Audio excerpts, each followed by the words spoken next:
Look at his face. Everyone else at this fire is backing away, hands clamped over their mouths, and he is grinning. In his fist, there is a stone club, and the stains on it are dark and dry. That is not his blood. He has killed someone this camp knew, and his heart rate never once moved. No fear, no guilt, nothing.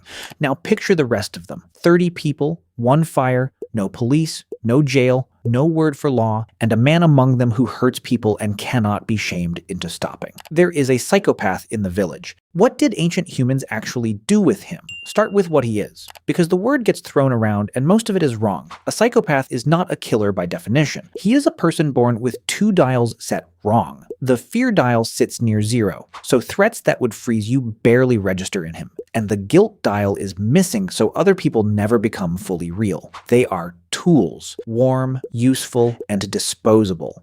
About 1 person in 100 is built somewhere on this spectrum. In a city of 1 million, that is 10,000 of them, walking around and you will never know which. But this man is not in a city. He is in a band of 30. And that one fact decides his whole life. A city is the best thing that ever happened to a man like this. A band of 30 is the worst. In a group that small, you know every face and every habit by the time you can walk. You know who shares meat and who hides it. You know who lies about where the animals are. He cannot put on a fresh face for a fresh crowd because there is no fresh crowd. There is one crowd and it never stops watching.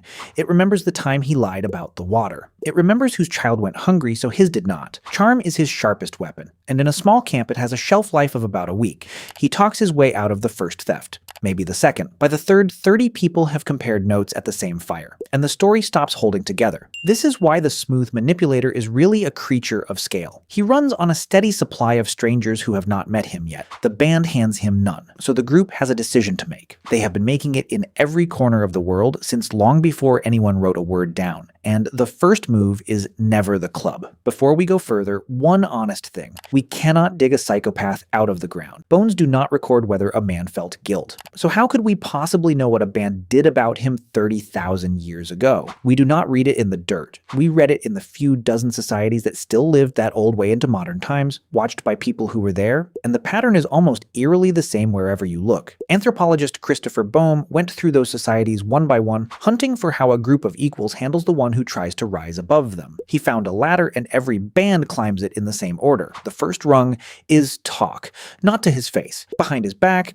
at the fire, while he sleeps. Gossip in a band is not idle. It is a weapon, and it is the first one drawn. Slowly, without a meeting, the whole camp agrees that this person is a problem. The second rung is ridicule. They laugh at him openly. A man who lives on being feared gets turned into the joke of the camp, and for most difficult people, that alone does it. Being small is unbearable. They pull back into line. The third rung is the cold shoulder. Nobody shares. His jokes land in silence. He reaches for meat and the meat is already gone.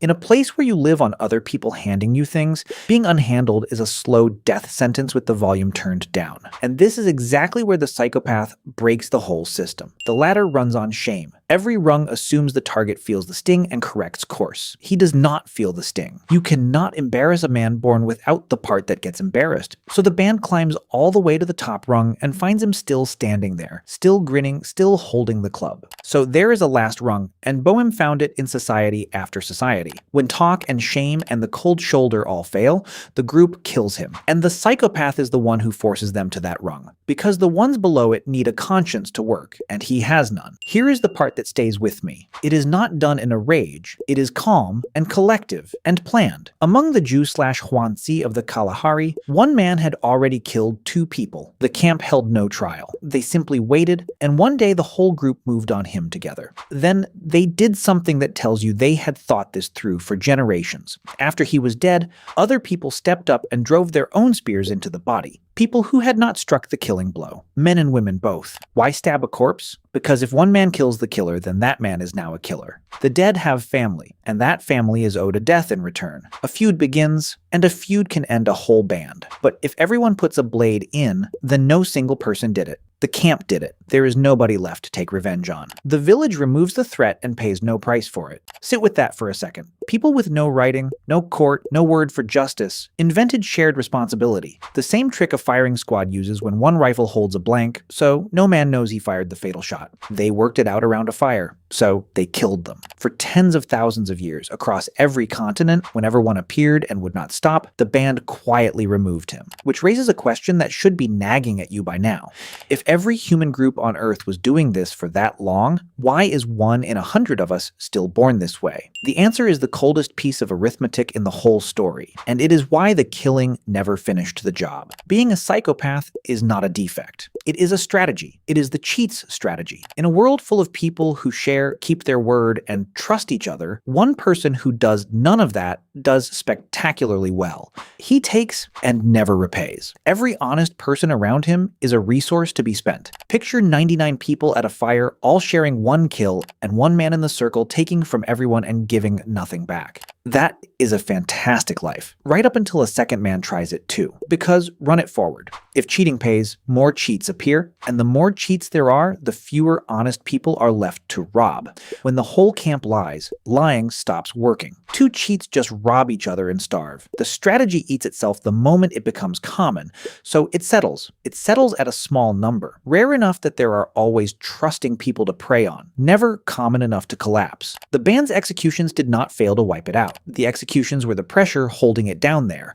1 in 100, exactly the level where it still pays to be the wolf. Now hold on to why the cheat works at all. He needs strangers. He needs a fresh crowd that has not compared notes, people who will hand him trust before they have any reason to be careful. Which points at the one thing that is genuinely deadly to him. Being known. The Band of 30 is the single worst place a psychopath can be born. Everyone remembers. Nobody forgets the club. His whole game depends on a clean slate, and a small camp never once hands him one. For 300,000 years, that was the world he was trapped inside. Small, watching, unforgetting. The trait survived, barely, at 1 in 100, pinned there by the fire and the spear. And then we built him a paradise. We built the city. Millions of faces, none of them known to one another.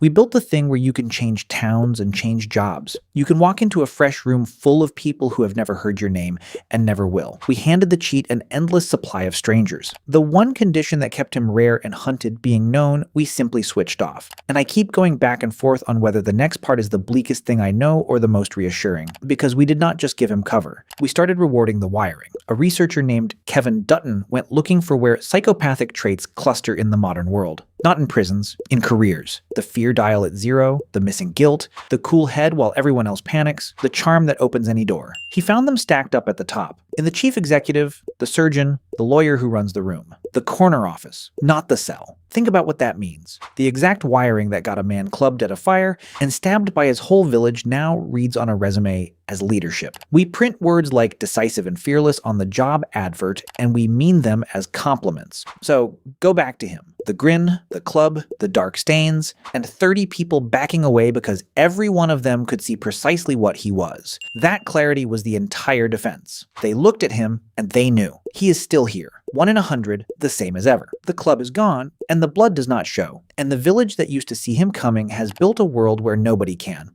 Thanks for watching. All the sources and studies used in this video can be found in the description below.